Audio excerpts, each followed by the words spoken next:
कल्याण पश्चिमच्या रामदेव हॉटेलमध्ये किळसवाणा प्रकार घडलाय। फ्राईड राईसमध्ये झुरळ सापडलेला आहे। खरं तर काही दिवसांपूर्वी याच ठिकाणी याच हॉटेलमध्ये लोखंडाचा तुकडा सापडलेला होता। रामदेव हॉटेलमध्ये पुन्हा एक संतापजनक असा प्रकार समोर आलाय।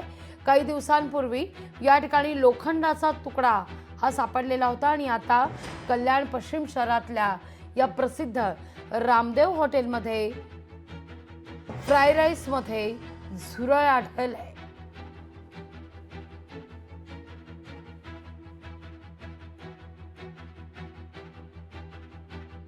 मी कॉम्बिनेशन फ्राईड राईस मागवला तर त्याच्यामध्ये कॉकरोच मिळाला। त्याच्यामध्ये माझ्या दोन्ही म्हणजे माझ्या मुलींनी खाल्लं ते आणि जेव्हा खात होते ना तेव्हा बघितलं की बाबा ह्याच्यात कॉकरोच निघाले। मी ते डब्बा पॅक केला आणि मग इथे आणलं। हां, एवढं मोठं हॉटेल आहे, त्याच्यामध्ये ही निग्लिजन्सी अजिबात खपवली जाणार नाही आणि आम्ही इथे प्रत्येक वेळेस आता ब्लाइंडली त्यांच्यावरती विश्वास करतो की बाबा हां चला चांगलं आहे, मोठं हॉटेल आहे, व्यवस्थित मिळणार की काय, काहीच नाही त्याच्यामध्ये। हे कॉकरोच मिळणं अजिबात नाही।